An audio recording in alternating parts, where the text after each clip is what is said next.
Buenas tardes, buenos días o buenas tardes, estudiantes del curso de Biología de la Universidad de Costa Rica. Les habla el profesor Bernal Garro y hoy vamos a tratar dentro del gran tema de biodiversidad el tema del regnum protoctista o del reino protista. El reino protista es el que incluye a todos los organismos que son eucariontes y que tradicionalmente no se les ha asignado una naturaleza o totalmente vegetal o totalmente animal. Entonces aquí hay organismos que son de tipo alga, hay organismos que son tipo protozoo, que se comportan más como un animal, hay organismos autótrofos, heterótrofos, la mayoría son organismos unicelulares, aunque hay muchos linajes que también son multicelulares. Y entonces la característica casi que más en común que contienen es que son eucariontes, ¿verdad? A lo largo del tiempo, conforme mejoran los estudios moleculares y taxonómicos, algunos grupos se han ido moviendo, ¿verdad? Entonces se ve que el reino protista ha sido uno de los reinos que más se modifican, ¿verdad? Taxonómicamente hablando, algunos le llaman la papelera del reciclaje porque ponen ahí todo lo que es incómodo, pero no necesariamente es cierto. Y quizás dentro de unos años muchos de estos grupos se hayan movido a otros reinos o a otros taxones, ¿verdad? Entonces vamos a analizar los grupos principales. Para estudiarlos podrían estudiarlos de cualquier libro. Sin embargo, entre más modernos son los libros, más cambios van a venir en la manera en que vengan clasificados estos organismos, estos linajes del reino protista. Entonces, en términos generales, necesitamos describir el origen de los protistas, las características diagnósticas de los grupos, mencionar diferencias entre protistas y otros eucariontes y reconocer los diferentes grupos o linajes o taxones que se encuentran aquí en este reino. En primer lugar, vean, aquí les puse de los dos libros que ustedes están utilizando, principales, les digo que puedo utilizar cualquier buen libro de biología, una comparación de los grupos como los tratan en los dos libros. En realidad está muy parecido, excepto que en las versiones más modernas, en el libro más moderno, vienen algunos pequeños nombrecitos extra, pero en términos generales los subgrupos se mantienen bastante parecidos en estos dos textos. Eh, si clasificamos a los, vamos a irnos primero por este lado, a los protistas en grupos o linajes relacionados entre sí, tenemos el grupo de los excavados, dentro de los que tenemos los diplomonados y los parabasálidos, los euglonoides o euglenozoos, donde tenemos las euglenas y los kinetoplastidios o kinetofragminóforos, como es el nombre más bien más correcto. Tenemos los estramenópelos, ¿verdad? Donde tenemos los modos de agua, las diatomeas, las algas café. Voy a irme a la siguiente filmina un momentito. Luego tendríamos, déjenme quitarme por aquí. Tendríamos los alveolados, dentro de los que tenemos los dinoflagelados, los apicomplexos y los ciliados. Los rizarios, donde tenemos los foraminíferos y los radiolarios. Los amebozoos, donde tenemos todos los grupos que son amebas, más los modos celulares y acelulares del légamo. Las algas rojas o rodófitas, las algas verdes o clorófitas. Entonces, en estos cuadritos que ustedes tienen aquí vienen todas las características de las cuales vamos a hablar. Entonces, la recomendación es, del libro que ustedes estén usando, busquen un cuadrito, todos traen cuadros parecidos. Estudiense los diferentes grupos y las características principales de esos grupos. Voy a devolverme un momentito.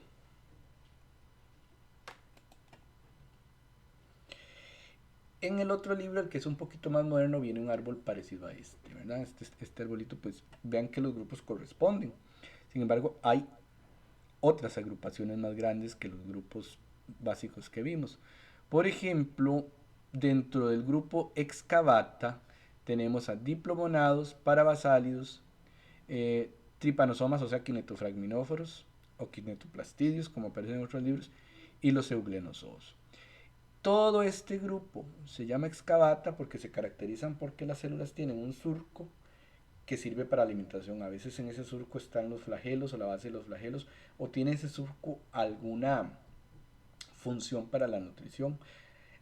Ahora bien, aunque al verlos tal vez no se parezcan mucho entre sí, los estudios moleculares revelan que sí están relacionados. Entonces, por lo tanto, forman un linaje, grupo de linajes en común, ¿verdad? Entonces, repito, excavados, vamos a tener diplomonados parabasálidos, kinetofragminóforos tripanosómidos y las euglenas o euglenosovos.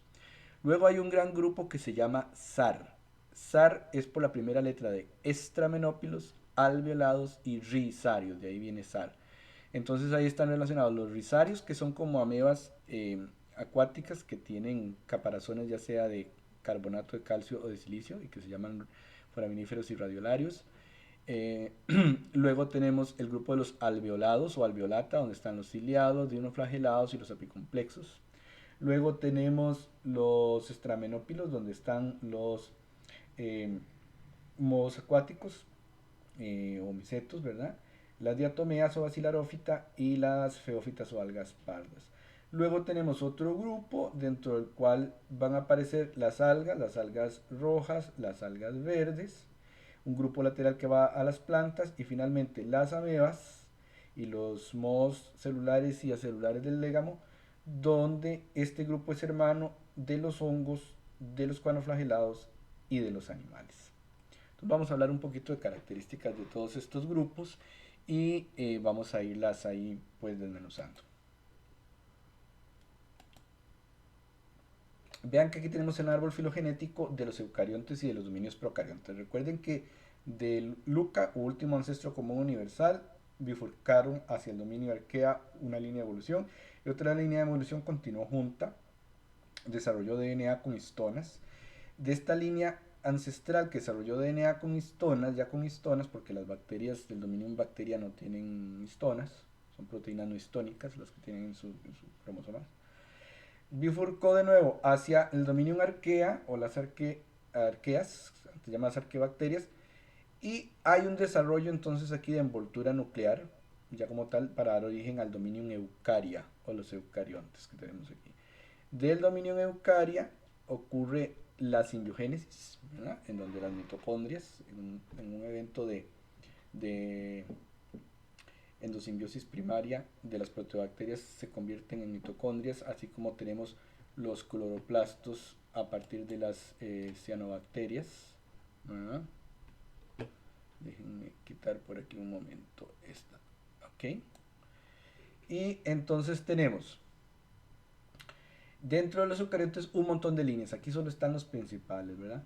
Eh, los retortamonádidos, los parabasálidos, los diplomonados, los heteroglobóseos, las euglenozoos, los alveolados, los estramenópilos, que es un grupo muy grande también, los gránulos reticulóticos o reticulócicos, el grupo viridiplante, donde deberían estar las plantas y las clorófitas, los amebozoos ramicristales, eh, ramicristates, perdón, y finalmente el grupo de los opistocontos, donde están los cuanoflagelados y los animales. Este que está aquí, este árbol filogenético está muy bonito, ya de los eucariontes. Entonces vean que excavada, en el taxón excavata tenemos, o supergrupo excavata, tenemos los diplomonados, parabasálidos, euglenozoos. Recuerden que aquí están los quineptofragminóforos o tripanosomas, porque a veces los ponen por aparte, pero están aquí. Luego está el supergrupo SAR. El supergrupo SAR tiene los cromalveolados y los rizarios, ¿verdad? Entonces, los cromalveolados es cuando unimos los alveolados con los estramenópilos, pero si los vemos por aparte, decimos alveolados, estramenópilos y rizarios. Si decimos cromalveolata es lo mismo, solo que estamos uniendo a alveolados y estramenópilos porque vean que ellos tienen un ancestro común. Dentro de los alveolados tenemos los dinoflagelados, los apicomplexos, que son principalmente parasitarios, tenemos los ciliados, y dentro de los estramenópilos tenemos basilarófita o diatomeas, crisófita, algas doradas, feófita, algas pardas o café, y los oomicetes. Esos estarían dentro de los estramenópilos. El último grupo del supergrupo SAR son los rizarios, en donde tenemos los cercozoos, los foraminíferos y los radiolarios. Luego tenemos el grupo de las arqueoplastidios, arqueoplastida. Estos son los que tienen cloroplastos de dos membranas, lo que habla de una endosimbiosis primaria, ¿verdad? A partir de cianobacterias, porque hay otros grupos que tienen cloroplastos de 3 y hasta 4 membranas, pero eso habla de eventos posteriores de endosimbiosis, no la original. Entonces, arqueoplastidios, repito, son aquellos que tienen cloroplastos de endosimbiosis primaria, que tienen dos membranas alrededor. Dentro de estos encontramos las rodófita o algas rojas, las clorófita o algas verdes, las carófitas, que son también un tipo de alga verde, pero que se pone aquí junto con las plantas porque son las que molecular y genéticamente se parecen más a las plantas terrestres. De hecho, se piensa en el grupo de los viridiplante, que incluyan las plantas, las carófitas y las algas verdes. Luego tenemos que hay un ancestro común que da a estas líneas de evolución. Por un lado los amebozoos, donde tenemos los mohos celulares y plasmodiales del légamo, las gymnamoebas y las entamoebas, o moebas verdaderas. Y finalmente tenemos otro grupo que dio hacia las amebas nucleáridas, que es un grupo hermano de los hongos, y otro ancestro que dio hacia los cuanoflagelados, que son un grupo hermano de los animales. Y todos estos nucleáridos, hongos, cuanoflagelados y animales forman el grupo de los opistocontos, que son aquellos que cuando tienen flagelos solo hay uno por célula y está en la parte posterior de la célula o en el polo posterior referente a la dirección de movimiento celular.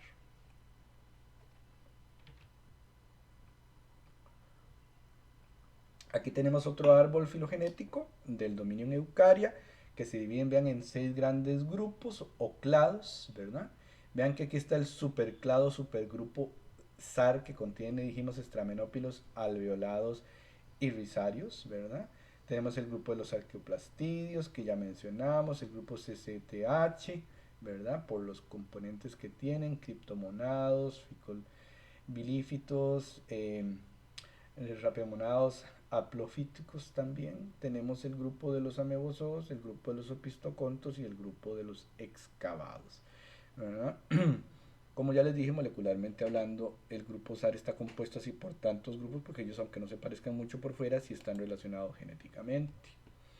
Y aquí tenemos entonces un modelo aceptado que nos demuestra que los coanoflagelados entonces son un grupo hermano de los metazoos o los animales, ¿verdad? Vean como aquí las amebas son un grupo hermano, las amebas nucleáridas de los hongos, y dentro de los protistas, de lo que ahora está dentro del reino protista o reino protista, pues son las amebozoos o ramicristálidos, el grupo lateral más cercano hacia la línea hacia hongos y animales. Vean que aquí una sinapomorfia es el desarrollo de células unicontas, es decir, de un solo flagelo. Luego aquí la siguiente sinapomorfia es que se comparte la secuencia de aminoácidos del factor de la proteína, que es factor de elongación 1. Luego el desarrollo de crestas mitocondriales aplanadas, eso ya caracteriza a todo este grupo que llamamos opistocontos. Muy interesante eso. En cuanto a las formas de alimentación, vamos a ver diferentísimas. Por ejemplo, las amebas no tienen pared celular, ellas cambian de forma, entonces forman como pies de citoplasma para cazar a sus presas. Esos piecitos falsos de citoplasma se llaman pseudópodos, entonces eso es alimentación por pseudópodos. Vean aquí, por ejemplo, Leidopsis. Leidopsis, que es un bichito que vive en el intestino, por ejemplo, los comegenes o termitas, se alimenta por medio de pseudópodos también, pero con flagelos, ¿verdad? Que es un caso interesante, que no lo tienen las amebas comunes. Luego hay alimentación por depredación, por ejemplo, ven aquí dos ciliados, en este caso un ciliado que es Didinium está depredando a otro ciliado que es el paramecio, depredación activa, porque tienen estructuras parecidas a bocas, estructuras estomáticas y suctoriales, ¿verdad?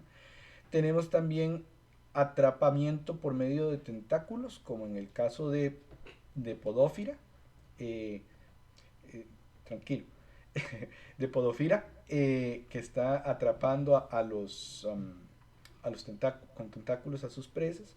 O por ejemplo, por medio de arrastre por microvellosidades que permiten la filtración de pequeñas estructuras alimenticias o pequeños organismos para alimentarse, como el caso de Codonosiga, ¿verdad? Que lo que tiene es un collar de microvellosidades. Aquí vemos esta foto muy interesante, ¿verdad? En donde vemos la endosimbiosis del cloroplasto. Vean que prácticamente esta alga que se llama Cyanopora paradoxa, el cloroplasto es prácticamente estar viendo una cianobacteria todavía. Entonces hay diferentes estadios de avance de esta bendita endosimbiosis. En cuanto a la reproducción, bueno, tenemos que ya en el reino protista se ocurre la fusión de citoplasmas, eso que permite la fecundación. Entonces la reproducción sexual por medio de fecundación, la plasmogamia, ¿verdad? Como tal, la fecundación. Eh, tenemos, por ejemplo, que hay procesos de división sexual y asexual. Aquí de este lado vamos a ver un paramecio dividiéndose por fisión, ¿verdad? Asexualmente, ¿verdad? Un tipo de mitosis, aquí estarían separándose los dos, pero aquí están conjugados. ¿Qué quiere decir conjugando? Intercambiando material genético. En el caso de los paramecios, que es el que estamos viendo aquí, intercambian los micronúcleos. Entonces, cuando hay intercambio de material genético, ya entonces hablamos de procesos de reproducción sexual. Entonces, hay organismos dentro del reino protista que se van a reproducir sexualmente, asexualmente o de las dos maneras. En cuanto a la reproducción sexual, por ejemplo, si vemos en el caso de Paramecium, es bastante complicada. Vean que, por ejemplo, un organismo tan sencillo como este puede tener proceso de reproducción asexual, ¿verdad? Entonces aquí vemos que el paramecio tiene un micronúcleo y un macronúcleo. No siempre todos van a tener esto, ¿verdad? Obviamente, la mayoría tiene solo un núcleo. En el paramecio, el micronúcleo se encarga de la reproducción sexual y el macronúcleo de las funciones celulares. Se empiezan a dividir por mitosis y entonces al final tenemos dos paramecios hijos con un macronúcleo y un micronúcleo cada uno. Entonces esto sería reproducción asexual. Pero la reproducción sexual de estos organismos es bastante compleja. Vean que se buscan, recuerden que no hablamos en los organismos no hablamos de macho y hembra, decimos sepa más, sepa menos o de alguna otra manera que lo que significa es que tiene proteínas complementarias para reconocerse. Entonces aquí estos dos complementarios se conjugan o se unen y vean que primero hay una meiosis de los macronúcleos, ¿verdad? Luego los macronúcleos se van degenerando, ¿verdad? El micronúcleo sufre meiosis, el macronúcleo se degenera, así es como es. Luego de los micronúcleos que quedan, ¿verdad? Se dividen para formar micronúcleos masculinos, promasculinos y profemeninos, ¿verdad? Pronúcleos masculinos y pronúcleos femeninos. Y hay un intercambio. Vean que al final quedan dos. Entonces, uno pasa a este paramecio y el otro pasa a este paramecio. Entonces, hay una migración de micronúcleos entre los conjugantes. Luego, ya en cada uno de esos, ¿cuál es el que pasa? Se supone el que llamamos masculino. Entonces, el masculino y el femenino que quedan en cada uno se unifican, ¿verdad? Se fusionan para formar de nuevo un núcleo diploide, porque cada uno era ploide. Y estos empiezan a dividirse por mitosis, ¿verdad? Para al final volver a producir 8 paramecios, es decir, 4 de cada uno de los originales que se conjugaron, cada uno con un micronúcleo y un macronúcleo. Entonces vean qué proceso pues bastante complicado, ¿verdad? Aquí tenemos que hay diferentes mecanismos de reproducción, de reproducción o de cómo se divide la célula depende del organismo. Vean que por ejemplo en un caso como Arcela, que es una mevilla que hay una conchilla, primero se va extruyendo una parte del citoplasma mientras se van dividiendo los núcleos, luego se forma la conchilla y entonces se dividen los núcleos para que queden en cada una de las celulillas hijas, porque en este caso de Arcela, cada mevilla tiene dos núcleos. Ahora, esa no es siempre la regla, ya la mayoría de las veces los protistas tienen un solo núcleo, pero hay muchos que pueden tener dos. En Euglifa, por ejemplo, aquí lo que estamos viendo es que esta también es una meba que tiene una testa, una conchita, entonces primero se forma una protrusión donde va pasando el citoplasma y después ocurre la división del núcleo y el núcleo hijo migra a la nueva Euglifa hija. Entonces vean que aquí es igual que en Arcela, nada más que en Euglifa cada una tiene un núcleo, no dos, esa es la diferencia. Aquí en el tripanosoma, que muchos son parasitarios, en el tripanosoma ocurre la división del núcleo y después vean que los dos tripanosomas hijos se dividen, ¿verdad? Se dividen ya cuando está replicado el kinetoplastidio, que ahorita vamos a ver qué es eso, el flagelo, el núcleo son replicados primero y después se divide. Vean que en el tripanosoma y en la euglena, por ejemplo, la división es longitudinal. Después de que ocurre la replicación de todas las estructuras necesarias, hay una división a lo largo del eje largo de la célula, entonces división longitudinal, que es un grupo sumamente diverso. Dentro de este grupo, primero que, que vamos a ver, ¿verdad? Que son los excavados, los diplomonados. Recuerden que todos estos se llamaban excavata por el tema del surco, ¿verdad? Celular. Los primeros excavados que vamos a ver son los diplomonados. Los diplomonados y los parabasálidos son de los protistas más básicos porque no tienen mitocondrias. Si no tienen mitocondrias, que no producen ATP en suficiente cantidad, y entonces son parasitarios para poder absorber ATP y nutrientes de sus huéspedes. El hecho de que no tengan mitocondrias habla de que se separaron de la línea evolutiva que iba hacia los animales muy rápido, muy temprano en la historia, entonces no formaron parte del proceso de endosimbiosis de las mitocondrias, ¿verdad? Entonces por eso son grupos basales. Los diplomonados, aquí el ejemplo que vamos a poner es Giardia lamblia. Ya les dije, son parasitarios. La Giardia produce una enfermedad que se llama giardiasis. Se caracterizan los diplomonados porque tienen dos núcleos, ventosas para que la célula se pegue al intestino, y cuatro grupos de flagelos. Entonces, cuatro grupos de flagelos, cuatro pares de flagelos y dos núcleos. Son parásitos sin mitocondrias, dos núcleos, cuatro pares de flagelos, discos succionadores o ventosas. Si nosotros nos fijamos, vean que en el ciclo de vida se ingieren los alimentos contaminados, los quistes infecciosos que pasan por el estómago, son activados por los ácidos del estómago, llegan al intestino, y en el intestino el quiste produce la forma que se alimenta. En un parásito la forma de esparcirse es el quiste, y la forma de que se alimenta es el trofozoito. Entonces el trofozoito se produce en el intestino, se dividen ahí, muchos trofozoitos dan origen a nuevos quistes, y los quistes y los trofozoitos también pueden salir por las heces y contaminar de nuevo los quistes, agua o alimentos, y así sigue el ciclo de contaminación de la yardiasis. Es muy común que las personas que hacen mucho camping o van mucho de campo y toman agua de lugares que no saben si están contaminados o no, en muchos casos se contaminan con Giardia lamblia y tienen yardiasis. Aquí vemos una fotografía muy bonita del intestino y vean dónde están todas las yardias ahí parasitando. Los siguientes excavados que vamos a ver son los excavados parabasálidos, filum parabasálido. Y entonces, ¿a quién tenemos ahí? Tenemos también parásitos, porque sigue el tema de que no tienen las mitocondrias. Ya los parabasálidos no necesariamente tengan que tener dos núcleos, normalmente tienen uno. Igual tienen cuatro pares de flagelos, en este caso en posición anterior, y pueden tener un flagelo lateral o caudal, ¿verdad? Ya no son los cuatro pares anteriores, sino que son cuatro flagelos apicales o anteriores. Vean que en este caso el ejemplo que vamos a poner es Trichomonas vaginalis, que la vemos aquí. La Trichomonas vaginalis no se le conoce la forma de quiste, pero sí produce una enfermedad que en este caso es de transmisión sexual. La transmite el hombre, pero la padece sobre todo la mujer, porque pasa por las relaciones sexuales, llega a los tejidos reproductores, a los órganos reproductores femeninos, y ahí la tricomonas puede causar infecciones geniturinarias, ¿verdad? Exactamente. Sigamos.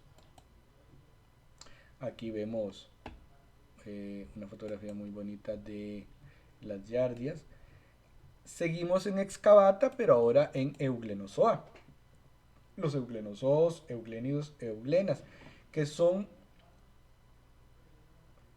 tipo alga la mayoría de veces. Y vean que tienen, bueno, un flagelo largo.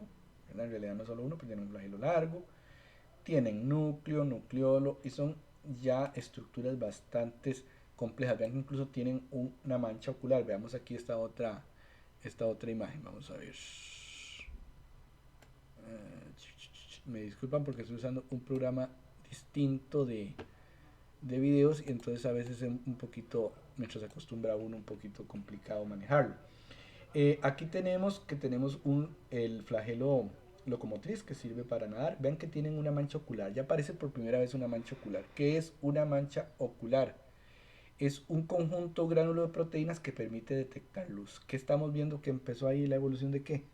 De los ojos, de las estructuras fotosensibles. Tiene vacuolas contráctiles, tiene cloroplastos, núcleo con nucleolo y acumula no almidón, sino un familiar del almidón que se llama paramilo. Entonces tiene gránulos de paramilo. Mitocondrias, y la membrana está cubierta por una cubierta de proteínas que le permite cambiar de forma, que se llama película. Es una película especial, si ustedes la ven aquí, vean por ejemplo, esta euglena que está aquí, esta está alargada y esta está ovalada, porque la película, las proteínas de la película le permiten cambiar de forma. Vean que aquí tenemos la película, ¿verdad? Que le permite tener como una serie de estructuras a manera ¿cómo le podemos llamar? A manera de tiras, ¿verdad? Contráctiles que les permiten cambiar de formas. Aquí vemos una fotografía muy bonita de la estructura de la película que está también ayudada o estructurada por los microtúbulos. Las euglenas, como Euglena viridis, tienen varias características interesantes del grupo de los tramenópilos. Ya no son parasitarias, ¿verdad? Porque tienen mitocondrias, tienen flagelos heterocontos. ¿Eso qué significa? Que hay un flagelo largo, como ese que estamos viendo ahí, y uno muy pequeño que no estamos viendo. Entonces son heterocontos. Película proteica, ya lo mencionamos. Gránulos de paramilo en lugar de almidón, ya lo mencionamos. Mixotrofia. Tienen cloroplastos y son algas fotosintéticas. Pero si se acaba la luz, pueden pasar de ser autótrofas a ser heterótrofas y cazar otros microorganismos. Entonces por eso decimos que tienen mixotrofia. Si un organismo puede ser autótrofo y heterótrofo, es mixótrofo. Entonces tienen mixotrofia y también presentan extremofilia, porque hay algunos organismos de este grupo de las euglenas que pueden vivir en ambientes extremos, calientes y demás. Entonces hay ejemplos de extremofilia dentro de este grupo, que es muy interesante. El otro grupo o la otra rama de los euglenozoos son los kinetofragminóforos o kinetoplastidios o tripanosomas. Todo eso es lo mismo. En algunos libros aparecen como dentro de los euglenas y en otros libros aparecen como los tripanosomas o los kinetofragminóforos por aparte. Pero en realidad molecularmente son grupos hermanos. Muchos de estos son parasitarios, en el caso particular de los tripanosomas. Se caracterizan por varias cosas. En primer lugar, tienen un surco membranal que envuelve un flagelo que va por toda la célula, por todo el dorso de la célula, hasta que al final sale a una película, ¿verdad? Y termina el último extremo del flagelo el libre. Pero entonces vean que hay toda una estructura pelicular o membranosa que envuelve el flagelo y que de hecho se llama membrana ondulante. Otra característica de este grupo es que tienen retículo secuestrador de proteínas y algo muy importante, una enorme mitocondria, ¿verdad? Gigantesca, solo una gigantesca, que presenta una estructura que se llama kinetoplastidio. De ahí viene el nombre de ellos, kinetoplastidios, porque presentan un kinetoplasto o KDNA. ¿Qué es eso? Es una estructura o masa circular, ahí lo puse como en italiano, circular, dentro de la gran mitocondria que concentra múltiples copias de DNA mitocondrial. Y esas copias de DNA mitocondrial están como en forma de anillos entrelazados, muy complejo, y se llama kinetoplasto o KDNA. Entonces el kinetoplasto o KDNA eh, identifica las características de diagnóstica de los tripanosomas o kinetoplastidios. Aquí vemos la estructura de un KDNA, de un kinetoplastidio, y este pedacito de aquí está agrandado aquí para que vean que son un montón de circulitos de DNA mitocondrial, de cromosomas mitocondriales entrelazados entre sí. Aquí vemos en esta foto muy bonita el núcleo y el kinetoplastidio. Y aquí vemos cómo este kinetoplastidio se está empezando a dividir, se dividió, se copió y entonces se divide entre los tripanosomas hijos. Si ustedes ven, la mitocondria es sumamente grande, ¿verdad? Todo esto es la mitocondria y tiene el kinetoplasto o los remanentes del kinetoplasto. Aquí vemos cómo se ven los tripanosomas, porque muchos de ellos son hematoparásitos, es decir, parásitos en sangre, ¿verdad? Los vemos acá, con los glóbulos rojos. Ejemplos. Trypanosoma cruzi. Trypanosoma cruzi causa la enfermedad de Chagas, que es una enfermedad debilitante y que puede producir muerte por infarto. después de muchos años de ser inoculada. ¿Quién inocula o es el vector de esta enfermedad? Este insecto que se llama Triatoma dimidiata o chinche besucona, que es oriunda o común en toda América Latina, ¿verdad?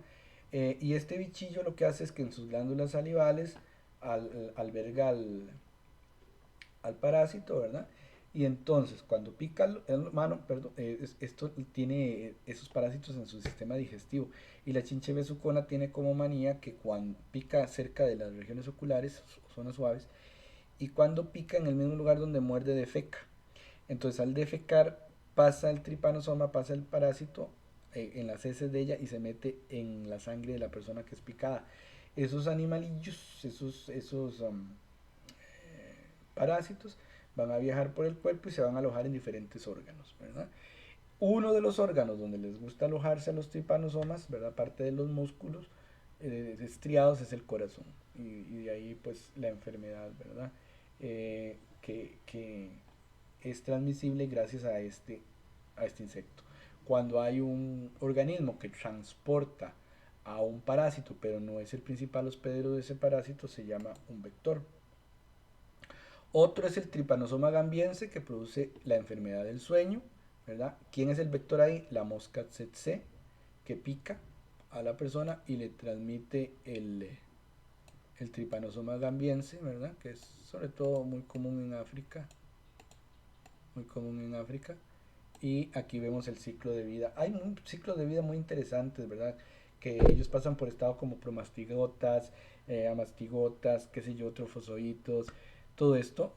No vamos a entrar tal vez en tanto detalle por la manera en que estamos llevando el curso de manera virtual, pero sí que sepan que todos esos ciclos de vida son bastante interesantes y algunos de ellos son bastante, pues, complejos, ¿verdad? No es tan sencillo. Dentro del grupo de los estramenópilos, recuerden que todo esto está en los arbolitos de los cuadros del principio que les dije que estudien de su libro. Los estramenópilos es un clado muy diverso, ¿verdad? Poseen muchos flagelos heterocontos, es decir, un flagelo mayor y un flagelo menor. Y normalmente el flagelo mayor está cubierto de una serie de cuerpos a manera de vellosidades, ¿verdad? Y de ahí viene el nombre pila, estramenopila, por eso se llaman estramenópilos. Dentro del grupo de los estramenópilos tenemos el Phylum Basilarophyta o diatomeas, el Phylum Chrysophyta, algas doradas, el Phylum Phaeophyta, algas pardas o cafés, los Phylum que son los mohos acuáticos. Pero vean que si unimos estramenópilos con alveolados, porque están relacionados, entonces ya se llama el grupo cromalveolados. ¿Quiénes son los alveolados? Los dinoflagelados, los apicomplexos y los ciliados. Aquí tenemos a los omicetes, que son estramenópilos, mohos acuáticos, también hay en tierra, ¿verdad? No es, vean, por ejemplo, que afectando eh, plantas, pero se llaman mohos acuáticos porque son muy ubicuitos en los ambientes acuáticos, ¿verdad? Vean que antes a esto se les consideraba dentro del reino de los hongos, por eso todavía terminan en micetes, ¿verdad? Pero se supo que no eran hongos, que eran protistas. Vean que tienen estructuras de reproducción femenina, el oogonio y el anteridio, que es la estructura eh, masculina, ¿verdad? Producen ósporas y muchos de estos son causantes de las infecciones de peces en los acuarios, pero también pueden atacar ciertos cultivos. Por ejemplo, vean acá, esta es una enfermedad parasitaria de frutos producida por moho acuático. Dentro de los extramenópilos también tenemos el Phylum Basilarophyta o las diatomeas. Las diatomeas tienen una concha de silicato, ¿verdad? Cada especie tiene una arquitectura distinta de su concha y por eso muchas de estas especies son utilizadas como bioindicadoras. También cuando se mueren se depositan en el fondo del mar y forman un estrato que se llama tierra de diatomeas, que tiene pues varios usos ahí a nivel industrial. Cada una de las conchitas de las basilarófitas tiene dos mitades. Las dos mitades, cada una de las mitades se llama teca, una teca, otra teca, que están unidas por una gran bisagra a la que llamamos rafe. Entonces, teca y rafe. Vean que la arquitectura dentro de las conchas de este grupo es muy diversa, ¿verdad? Se reproducen sexual y asexualmente. Cuando ya alcanzan un tamaño muy pequeño, tienen que volverse a reproducir sexualmente, ¿verdad? Aquí tenemos una gran colección de diferentes tipos de basilarófitas o diatomeas. Las tenemos de agua dulce, de agua salada, ¿verdad? Vean qué lindas que son, sumamente interesante y diverso el Phylum Basilarophyta. Esto es lo que les decía, digamos, ellas pueden reproducirse por mitosis, ¿verdad? Por mitosis se van reproduciendo y entonces eh, se genera la otra mitad de la concha, la otra teca. Pero cuando ya llegan a un tamaño muy reducido, tienen que producir gametos y esos gametos tienen que fusionarse y producir un cigoto nuevo que entonces vuelve a crecer una pared. Entonces pasan de reproducción sexual a asexual. En el grupo de los estramenópilos también tenemos el Phylum Phaeophyta, las algas verdes, las algas pardas o café, que son en este caso ya multicelulares, ¿verdad? De hecho forman en los mares lo que llamamos bosques de kelpos, que pueden medir hasta 30 metros de altura. Ahí encontramos diferentes ejemplos como Dictyota, Cluteria, Fucus, Macrocystis sargassum, el famoso sargazo, Padina también, que es muy conocida. Y vean que en términos generales la estructura de esta macroalga va a tener estructuras parecidas a raíces que se llaman rizoides, ¿verdad? Estructuras parecidas a tallos flotantes que se llaman estípites, eh, o cauloide en español. Las estructuras que parecen hojas se llaman filoides y ellas pueden flotar y estar erectas porque vean que tienen vejigas de flotación llenas de aire, entonces eso les permite flotar en la columna de agua. Luego llegamos aquí dentro de este mismo grupo a los alveolados y dijimos que los alveolados tenían varios linajes, que tenían los ciliados, los apicomplexos, los dinoflagelados. ¿Por qué se caracterizan los alveolados o alveolata? Se caracterizan porque debajo de la membrana celular tienen esta estructura.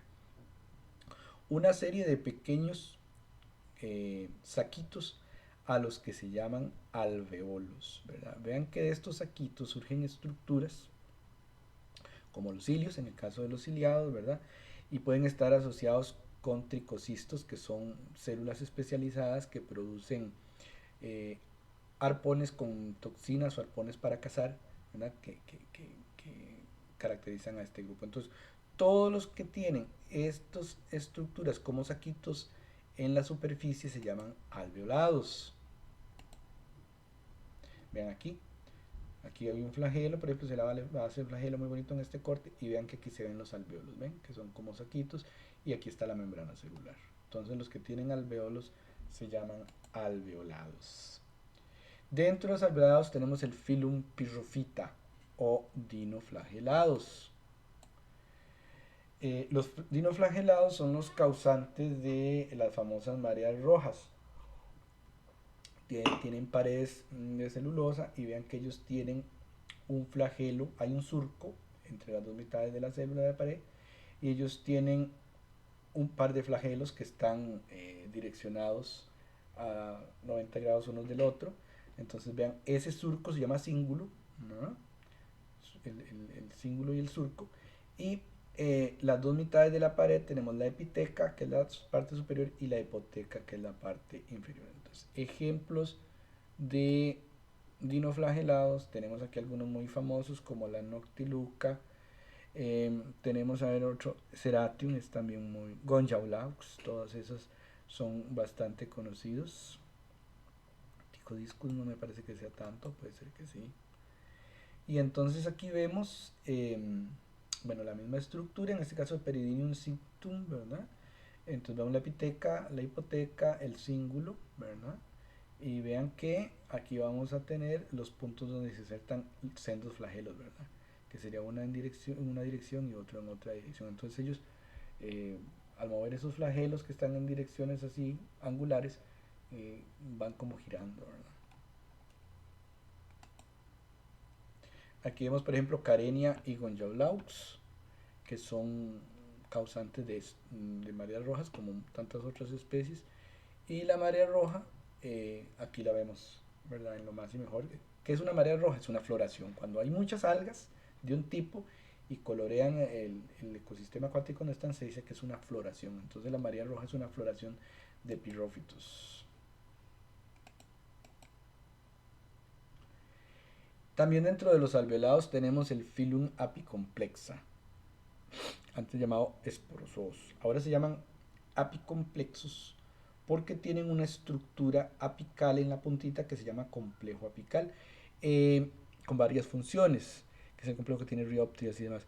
Eh, Importante en el grupo apicomplexa señalar que son parasitarios y que no tienen medios de locomoción, es decir, no tienen cilios, no tienen flagelos, y entonces estos son arrastrados por el medio ambiente donde viven. Muchos son eh, hematoparásitos, entonces son arrastrados en el plasma sanguíneo, ¿verdad?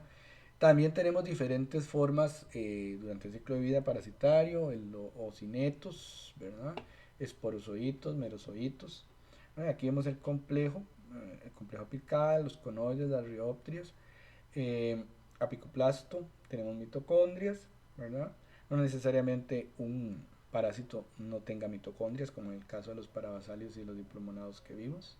Bueno, entonces esta es la estructura general de estos microorganismos. Algunos ejemplos, vamos a ver aquí, quitémonos acá.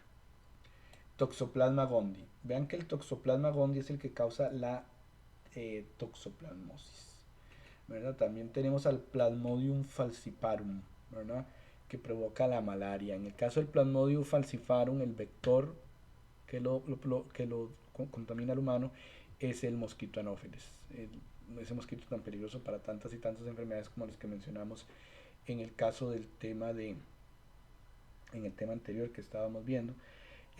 Plasmodium falciparum es un apicomplejo. Toxoplasma gondii, en este caso, el toxoplasma le gusta vivir en el gato y por eso es que no se recomienda tener gatos, no se recomienda, no es que no se deba tener gatos durante los periodos de embarazo porque la toxoplasmosis puede afectar a los niños, ¿verdad? Sobre todo porque si se manejan mal las heces de los gatos, que es ahí donde pasan las formas infectantes del toxoplasma. El Plasmodium vivax, digamos, causa también malaria como el falciparum. Vean que en este caso también el vector es el mosquito anófeles, ¿verdad? Donde lo que tenemos es que las hembras que pican, ¿verdad? Van a inyectar los esporozoitos, que es una de las formas intermediarias durante el ciclo de vida parasitario del plasmodio, y estos van a llegar al hígado. Ahí empieza un proceso de crecimiento y reproducción que va a cambiar los de esporozoitos a merozoitos. Los merozoitos salen de los hepatocitos e ingresan a la circulación, ¿verdad? Y ahí van a desarrollar eh, trofozoitos, ¿verdad? Y luego también se desarrollan los microgametocitos, masculinos y femeninos. Entonces, si un mosco vuelve a picar en este estado al paciente, va a absorber los macrogametocitos que van a ingresar en al organismo del mosquito, y en su tránsito a lo largo del tejido, del sistema digestivo, se van a fecundar estos gametocitos, ¿verdad? Masculinos y femeninos, y van a volver, después de la fertilización, a formar esporogonias, que vuelven a formar esporozoitos que se van a meter en las glándulas salivales del mosquito anófeles esperando la siguiente víctima humana para volverla a picar, y cuando el mosquito se esté alimentando vuelve a inyectar los esporozoitos y así continúa el ciclo, ¿verdad? De esta enfermedad. Aquí vemos un merozoito del plasmodium, ¿verdad? El plasmodium, aquí lo vemos en fotografía electrónica y en esquema. Aquí podemos ver el complejo apical que caracteriza a este grupo. Y finalmente, dentro de los alveolados tenemos el otro filo, que es el Phylum Ciliata o ciliados, que son los que están cubiertos por un montón de pelitos chiquitos para nadar que se llaman cilios.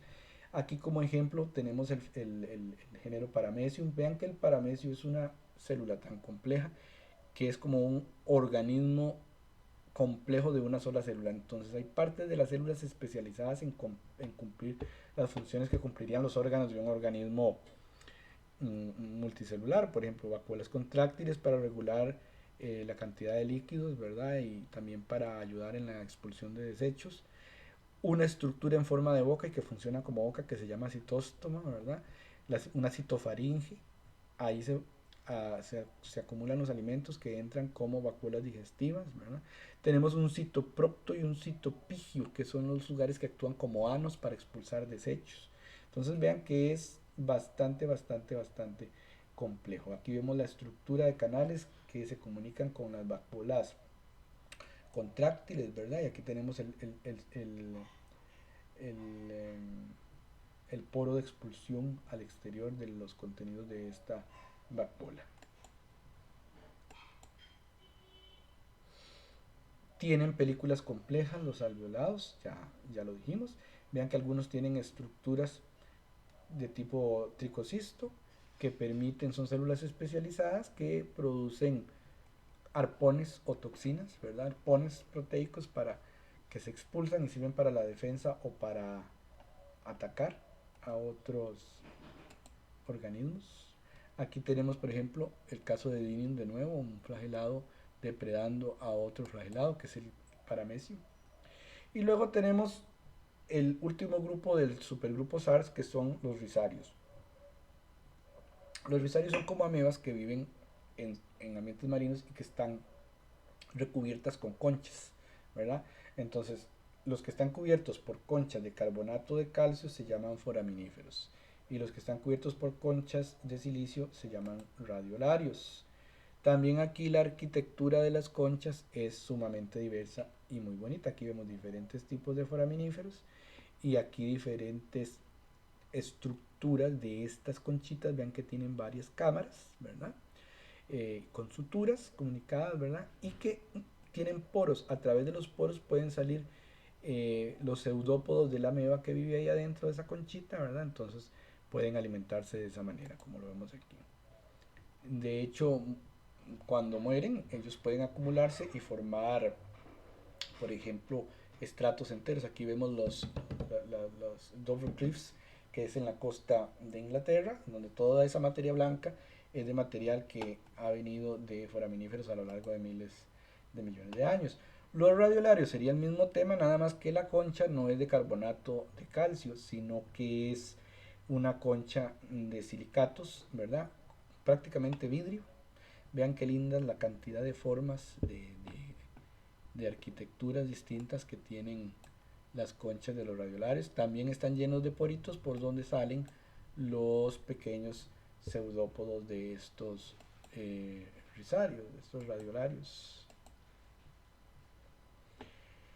Luego tenemos dentro de los amebozoos las amebas como tales, a las que conocíamos como clase Sarcodina, ¿verdad? Las amebas clásicas, ¿verdad? Aquí tenemos que ellas no tienen estructura de la pared celular, entonces se mueven por medio de pseudópodos y se alimentan también por medio de pseudópodos, ¿verdad? Entonces la forma del cuerpo pues va a variar, ¿verdad? Conforme ella se va desplazando y alimentando por fagocitosis.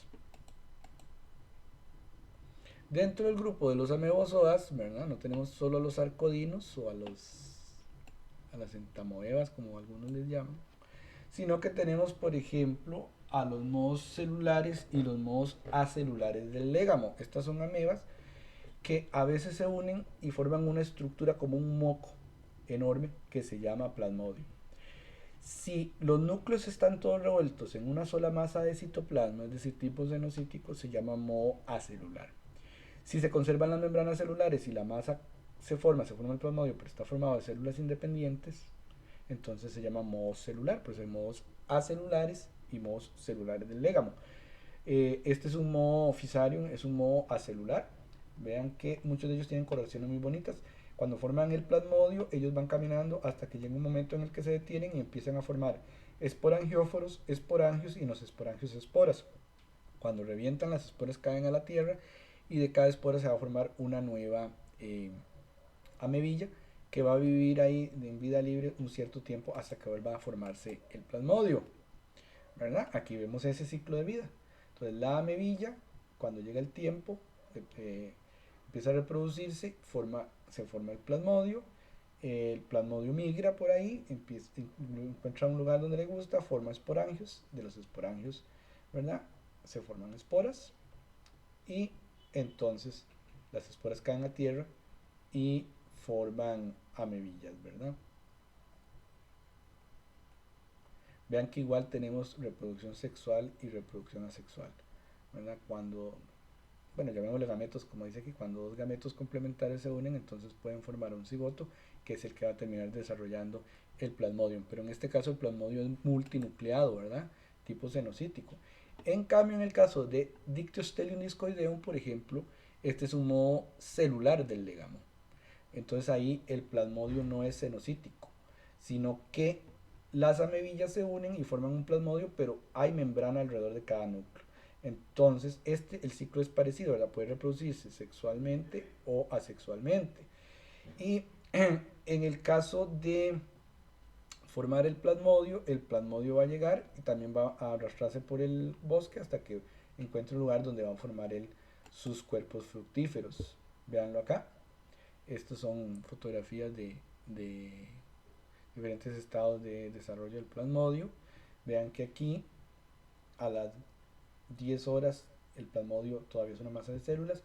A las 18 horas se llama, más o menos a las 18 horas se llama de sombrero mexicano. Empieza a formar los esporangios, forma los esporangios y de los esporangios salen las esporas y cada espora va a formar eh, una nueva amebilla. Como saben las amibillas, es cuando tienen que juntarse para formar el plasmodio por medio de algún mensajero secundario que tiren al medio ambiente. En este caso, ¿qué es el mensajero que les dice que se deben unir en un plasmodio? El AMP cíclico, interesantemente. Es el que les dice a las amebas que dejen de comportarse individualmente y empiecen a formar un plasmodio. Luego tenemos el filum rhodophyta ya dentro del grupo de los arqueplastidios que les mencionaba al inicio. Algas rojas porque tienen ficoeritrina y la ficoeritrina es roja y enmascara a la clorofila. También estas son las únicas algas en las que se conserva, digamos, dentro de este grupo la formación de gametos flagelados. Tenemos géneros interesantes como Porphyra, tenemos Gelidium, tenemos Contrus, Plumaria, Rhodymenia, son algunos de los más conocidos. Luego, dentro del mismo grupo de los arqueplastides, tenemos el filum chlorophyta, que son las algas verdes que ya no tienen ficoeritrina. Entonces, por eso ya no se enmascara la clorofila y se ve como tal. Ahí tenemos algunas interesantes, como por ejemplo Spirogyra, Ulva o la lechuga marina, que así le llaman. Volvox, que son coloniales. Algunas son unicelulares, como por ejemplo aquí tenemos Clamidomonas, ¿verdad? Carófitas, ulvas, ¿verdad? Hay algunas que tienen ciclo de vida bien bonito y bien complejo, ¿verdad? Por ejemplo, bueno, aquí tenemos Clamidomonas reinhardti, es unicelular, tiene un gran cloroplasto en forma de copa, tiene dos flagelos y puede reproducirse por mitosis asexualmente o cuando se reproducen sexualmente.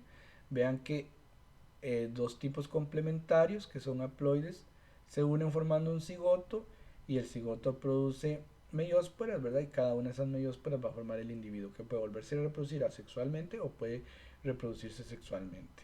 Entonces ahí va a variar, ¿verdad? Pueden pasar de una reproducción a otra. Ven que aquí del organismo, ¿verdad? Se forman gametos y dos gametos de esos van a formar un cigoto que vuelve a formar el organismo diploide. Entonces ese se podría seguir reproduciendo asexualmente o sexualmente. Algunas algas son coloniales.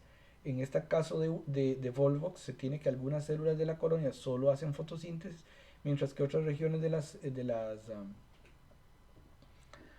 de la colonia, ¿verdad? Se vuelven células reproductivas. Entonces, una parte se especializa en formar colonias hijas. Y cuando esas colonias hijas ya han crecido en tamaño, rompen la colonia original madre y se liberan, ¿verdad? Entonces aquí tenemos a Volvox, ¿verdad?